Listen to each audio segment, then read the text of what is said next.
दिनै 23 जुन 2020 मायथाइ दिनैनि बे सानावहाय जों मोनथिबोनायाव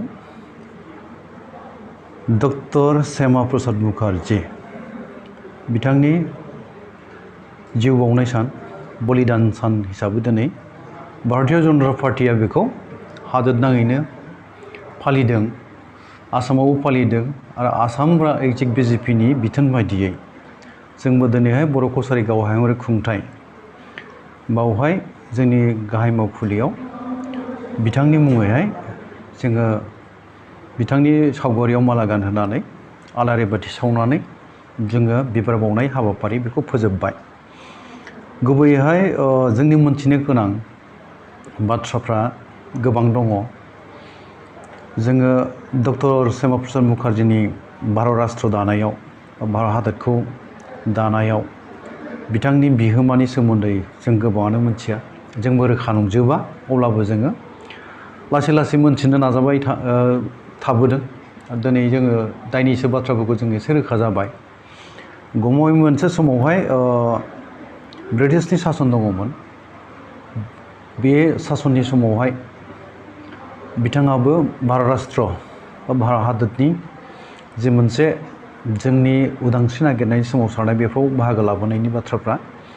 जों मोनथिनो मोना, जों नुबोआखै, नाथाय लिरनायफ्रा दङ। दा दिनैनि फ्राय जोङो बुंनो थाङोब्ला थांनाय 1901 मायथाइ दिनैनि सान 23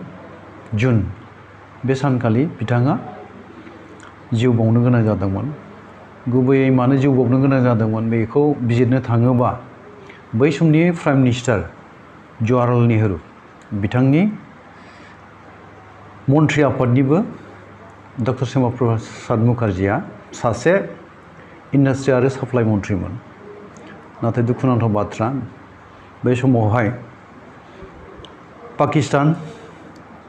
आरो बांलादेशनि जि मोनसे खैसार बेखौ लानानै नेहरूजों मोनसे गोरोबथा जादोंमोन बा बावहाय गनायथि होलायनाय जादोंमोन। फेक्ट जादों होननानै बुङो, लियाकत फेक्ट होनदों बेखौ, लियाकत फेक्ट। बेनि दारै बेंगलखौ बै समावहाय आरो जम्मु काश्मीरखौ पाकिस्तानजों दाजाबनो नागिरनायनि खैसारफ्रा सोलिबाय थादोंमोन। दा बे समावहाय डक्टर श्यामा प्रसाद मुखार्जीआ बे भारतनि हाखौ बा भारतनि जि बाहागो हा टेरिटरि बेखौ पाकिस्ताननो हरनाय बा बांलादेशनो होनांगौनि माबायावहाय बे बेरेखा जादोंमोन। आरो नेहरूनि मन्त्रि आफादनिफ्राय बियो गावनि मन्त्रि बिबानखौ एंग्लायनानै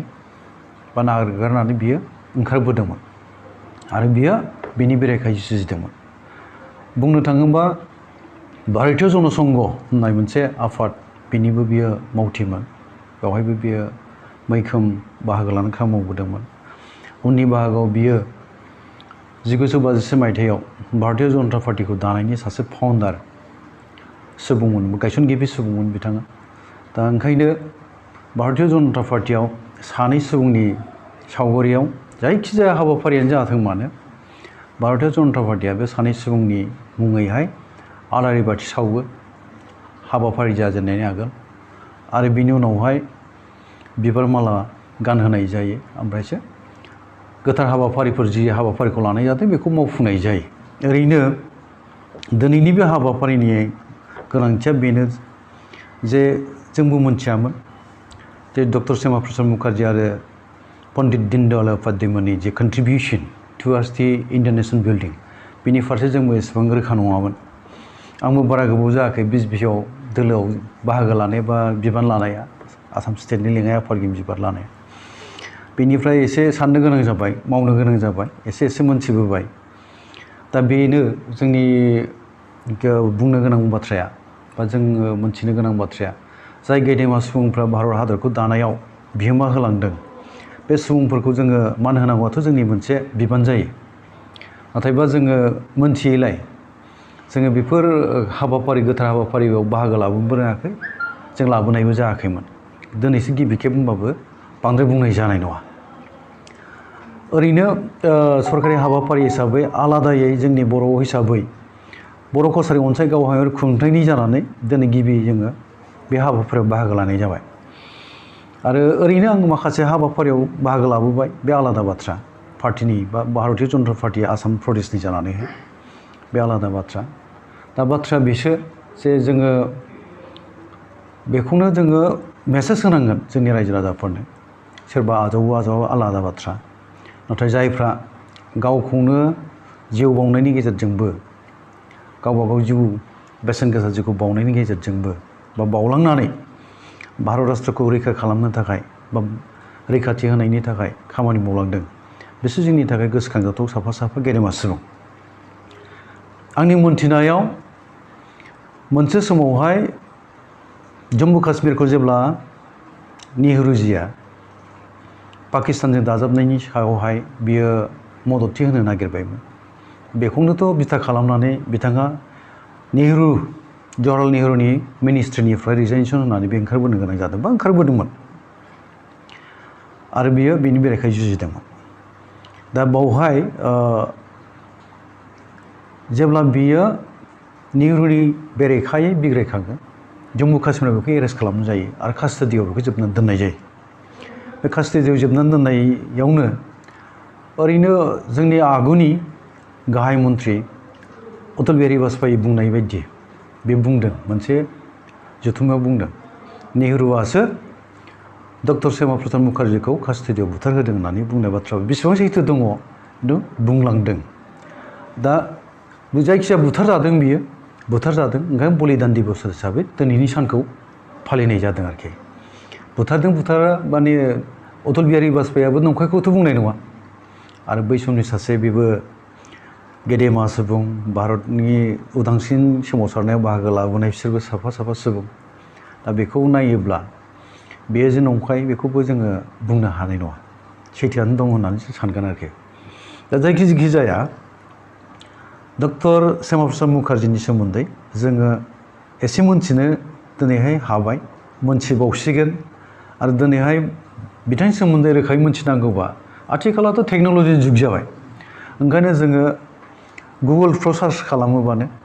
रोखा मोनजोबो फरायब्लानो जाबाय बे मेसेजखौ आं एसे होदेरबाय ओमफ्राय जोंनि फालिनायनि गुदिया जाहैबाय दिनै बर' कसारि अनसाय गावहाय खुंथायाव मानो फालिनाय जाखो फालिनायनि ओंथिया बेनो दिनै जोंबो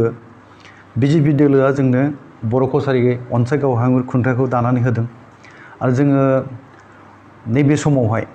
दिनैनि बे समाव जोंबो दा बिजेपिआव दङ आरो फारसेथिंजाय बिजेपिनि आसाम रायजोनि आंबो सासे लेङाइ आफादगिरि बिबान होजानाय सासे मावथि जाहैबाय आरो बिथोन फैनाय बायदि जोङो दिनै बेवहाय बर' कसारि अनसाय गावहाय खुंथायनि मावखुलियाव जों ओंखायनो फालिनाय जादों आरो आं मोजां मोनदों मानोना सासे गेदेमा सुबुं जाय सुबुंनि सोमोन्दै जोंहा जेबो मोनथिनायानो गैयामोन बेखौ दिनै जों एसे मोनथिनायनि खाबु लानो हाबाय आरो जोंनि रायजो राजानोबो जोङो मेसेजखौ होनो हानायनि बाथ्राखौनो बुंनांसिगोन जोङो होनो हाबाय होननानै बुंजायो आरोखि बे जाहोनाव जों फालिनाय जादों बिटिआरआव थानाय बर' लाइमोनफोरखौ डिफेन्सआव साख्रि मोननो थाखाय दा फोरोंथाय होबाय थादों बे बेलायाव जोंनि बिटिआरनि बायजोआव थानाय बर' लाइमोनफोरनि थाखाय बे बर' कसारि अट'नमास काउन्सिला माबायदि थियारि ओरैनो बर' कसारि अट'नमास काउन्सिला बे आयदायाव जोङो बिटिआर एकर्डनि माने मुंसाइगिरि आफादब्लाबो खौसेथि बर' सुबुं आफादा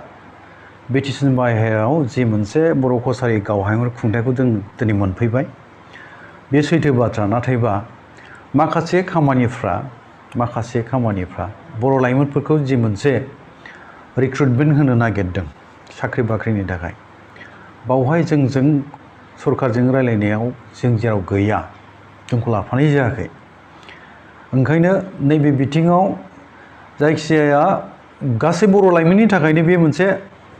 सरासनस्रायै मोनसे फोरमायनाय फैदों जोंनिसिम ओंखायनो बाहागो लानायनि खाबुआबो फैगोन दा बाहागो लानायनि खाबुआ जेराव फैगोन बिनि थाखाय आं बुंनो नागिरनाया जे जोंनि बिटिआरनि बाहेरायाव थानाय लाइमोनफ्रा आं सानो माने फिजिकेल फिटनेसनि थाखाय बा रिटेन टेस्टथ' जागोन लिरनाय आनजादफोर जागोन बेनि थाखाय प्रिपारेसन जानानै थानांगौ आरो जोंनि माहारियारि आफादफोर दुलाराय बर' फरायसा आफाद थाबाय खौसेथि बर' माने जोंनि